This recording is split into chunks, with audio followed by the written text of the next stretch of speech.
What if I told you a plain-dressed Amish farmer, no conveyor belts, no electricity, no industrial equipment, collects thousands of eggs by hand every single morning from a flock that has never missed a day? Not luck, not an accident, a system built one careful decision at a time. Why the Amish raise laying hens. An Amish farm operates on a principle that most modern agricultural businesses have abandoned. Every enterprise on the property must pay for itself every day. Crop income arrives once a year at harvest. Timber income arrives when a stand is ready to cut. But egg income arrives every morning without exception, regardless of season, regardless of weather, regardless of what else is happening on the farm. A laying flock of several hundred hens produces saleable output 365 days a year. That consistency is what makes poultry farming central to Amish farm economics in a way it no longer is for most American agricultural operations. Regional egg wholesalers built entire supply networks around this reality. The Iowa-based company Farmers Henhouse began with a small number of Amish farms in Kelowna, Iowa, on the specific premise that egg income was what kept those family operations financially viable year after year. The hens do not take a season off. Neither does the income they generate. Breed selection. The breed of hen an Amish farmer selects determines everything that follows how the bird performs in free-range conditions, how much feed it requires relative to the eggs it produces, and what value it holds at the end of its laying cycle when it leaves the flock. Commercial egg facilities use white leghorn hybrids engineered specifically for high-volume laying in controlled indoor environments. These breeds can produce close to 300 eggs per hen annually, but they require consistent artificial lighting, precise temperature management, and controlled feed formulations to maintain that output. Remove those conditions and production drops sharply. Amish farms do not maintain those conditions. They raise heritage, dual-purpose breeds, Rhode Island, Reds, Plymouth, Rocks, and Black Australorps that produce 250 to 300 eggs per hen annually in free-range conditions without climate control, artificial enhancement, or industrial management. These breeds tolerate seasonal variation in temperature and daylight, forage effectively on pasture, and remain productive without the environmental scaffolding that commercial breeds depend on. When a heritage hen completes her laying cycle, she provides meat value to the household or a sale price to a local buyer. A retired commercial leghorn has neither. The Amish breed choice is not sentiment. It is full-cycle economics. The coop design. The laying house on an Amish farm is a timber frame structure built by the family from materials sourced locally or milled on the property. There is no prefabricated system, no purchased equipment package, and no contractor. The family builds it the same way they build every structure on the farm, with labor they already have and knowledge passed down across generations. The design principles that govern Amish laying houses are not complicated, but each one exists for a specific reason. Floor space runs a minimum of 1.2 to 1.5 square feet per bird. Indoors, enough room for each hen to move without the crowding that triggers stress, pecking behavior, and the respiratory disease that moist, overcrowded conditions accelerate. Ventilation is achieved through manually operated windows and vents, positioned to create cross airflow through the structure. Barns supplying regional wholesale egg operations typically run 50 feet wide by whatever length the flock size requires, with a scratch area on the floor, a slatted section with feed and water access, and nesting boxes positioned down the center. The structure requires no electricity to operate. It costs the family the price of timber and the labor of their own hands to build. Nesting boxes. A laying hen will not produce reliably in conditions that cause her stress. That is not a philosophical observation. It is a biological fact that every design decision inside an Amish laying house is built around. Nesting boxes are the most direct application of this principle. One box for every 4 to 5 hens is the established ratio that allows hens to take turns laying without competing for space. Each box is lined with a fresh layer of straw or hay, not wood shavings, which pack down and become abrasive and positioned in the darkest corner of the coop at a consistent height off the floor. Hens prefer privacy when laying.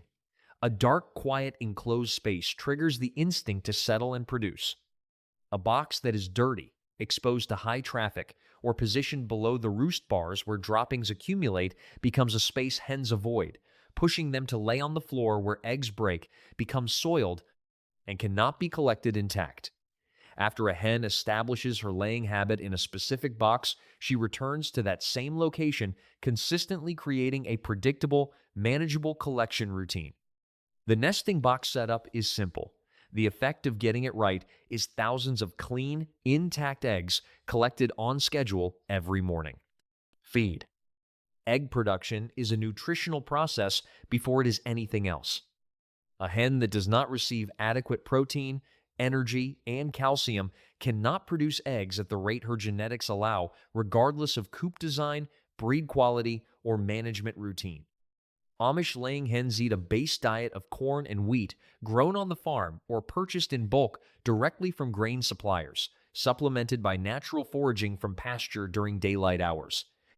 Farms supplying certified egg wholesale programs use non-GMO corn and soy feed, free of chemical pesticides, as the foundation of the flock's diet. The supplement that most directly affects egg quality is calcium. An eggshell takes approximately 20 hours to form inside the hen after the yolk and white are assembled. During those 20 hours, the hen draws calcium continuously from her diet to build the shell. A hen with insufficient calcium access produces thin, brittle shells that crack during collection and transport, and over time pulls calcium from her own bones to compensate, weakening her skeletal structure. Oyster shells, provided free choice in a separate feeder alongside the main feed supply, give hens access to slow-release calcium through the overnight shell formation period. It costs almost nothing to provide. The alternative thin shells, cracked eggs, weakened hens cost considerably more. Pasture access. Every morning on an Amish egg farm, the coop door opens and the flock moves outside. This is not a welfare gesture. It is a production decision. Hens that forage on living pasture, scratching for insects, consuming worms, eating green vegetation and seeds, supplement their grain diet with protein, vitamins, and pigments that grain alone does not supply. The most visible result of this is yolk color. A hen eating only grain produces a pale yellow yolk. A hen foraging daily on pasture produces an egg with a deep orange yolk driven by the beta-carotene and other compounds she consumes from live vegetation and insects. Some industrial producers add synthetic colorants to their hens' feed to replicate this appearance. Amish hens produce it by going outside. Pasture rotation is what keeps the system from degrading. A flock left on the same ground continuously strips the vegetation within weeks, compacts the soil with constant scratching, and builds up parasite loads in the earth beneath them.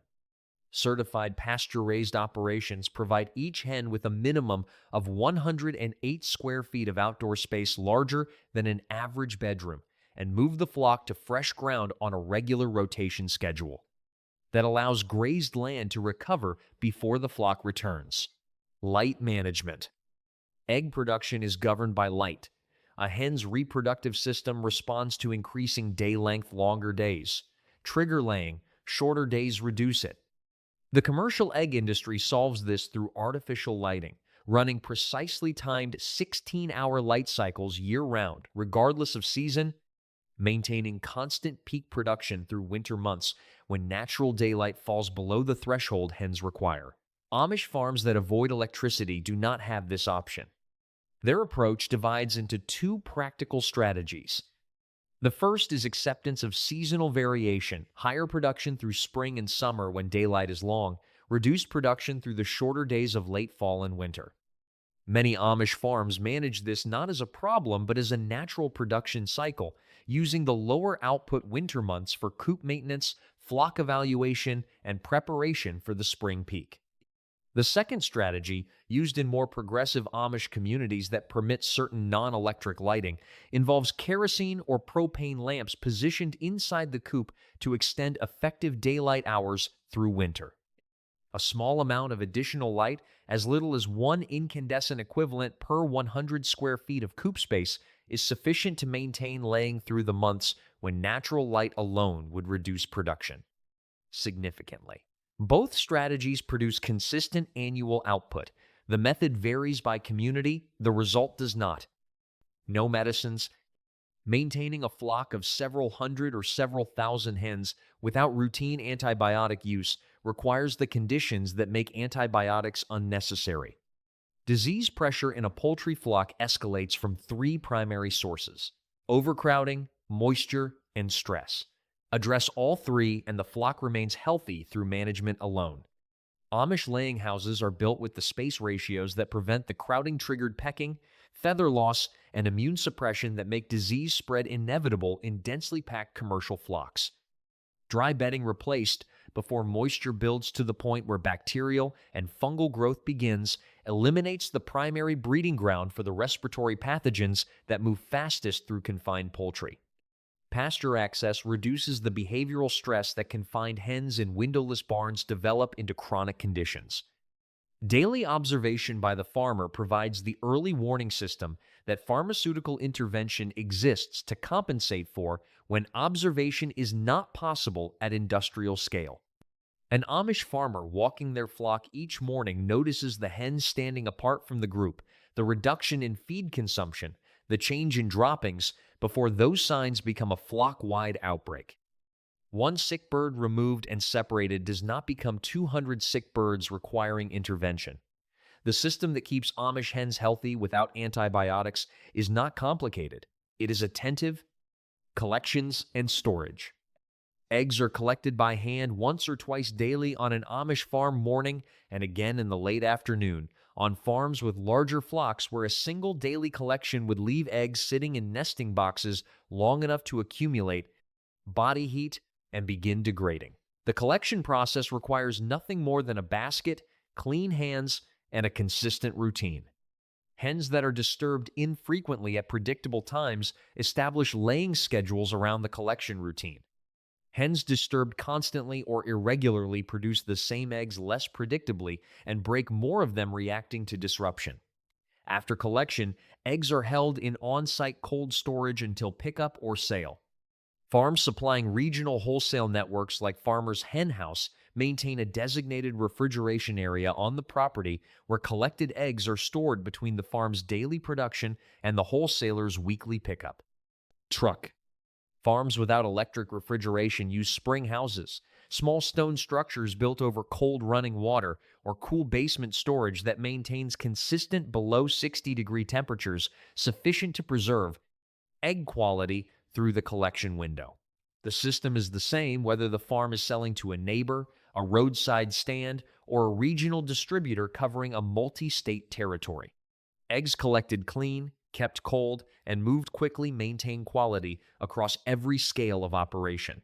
The scale. The arithmetic of Amish egg production is straightforward once the flock size is established. A healthy laying hen in peak production lays at approximately 85% daily efficiency, meaning that on any given day, 85 out of every 100 hens in the flock produce one egg. A flock of 500 hens operating at that rate generates approximately 425 eggs, 35 dozen every single day. A flock of 1,000 hens produces 70 dozen daily. A flock of 2,000 produces 140 dozen. The Mennonite and Amish family farms supplying regional egg wholesalers in the Midwest operate flocks ranging from 4,000 to 20,000 hens numbers that, at 85% efficiency, generate between 280 and 1,400 dozen eggs per day from a single-family operation. The Farmers Hen House network, built entirely from Amish and Mennonite producers in Iowa, grew large enough to distribute to more than 150 target locations across the Midwest. No single farm in that network operates an industrial system. The thousands of eggs that reach those store shelves each week are the aggregate output of dozens of family flocks, each managed the same way, each collected by hand. The egg carton at a regional supermarket that says pasture-raised, non-GMO, no antibiotics, humanely raised, does not explain how those claims are produced simultaneously without any of the infrastructure that conventional egg farming requires to function. The Amish model is the answer to that question. Heritage breeds selected for free-range performance, laying houses built by the family from timber, nesting boxes positioned and maintained to the ratio that keeps hens laying consistently. Feed built from non-GMO grain, supplemented by daily foraging on rotated pasture that produces the yolk color no synthetic additive fully replicates. Flock health is managed through space, dry bedding, pasture access, and daily observation rather than pharmaceutical prevention. Eggs collected by hand twice daily, held in cold storage, and picked up weekly by a truck that visits each farm individually because the supply chain was built around the farms rather than the farms being built around the supply chain.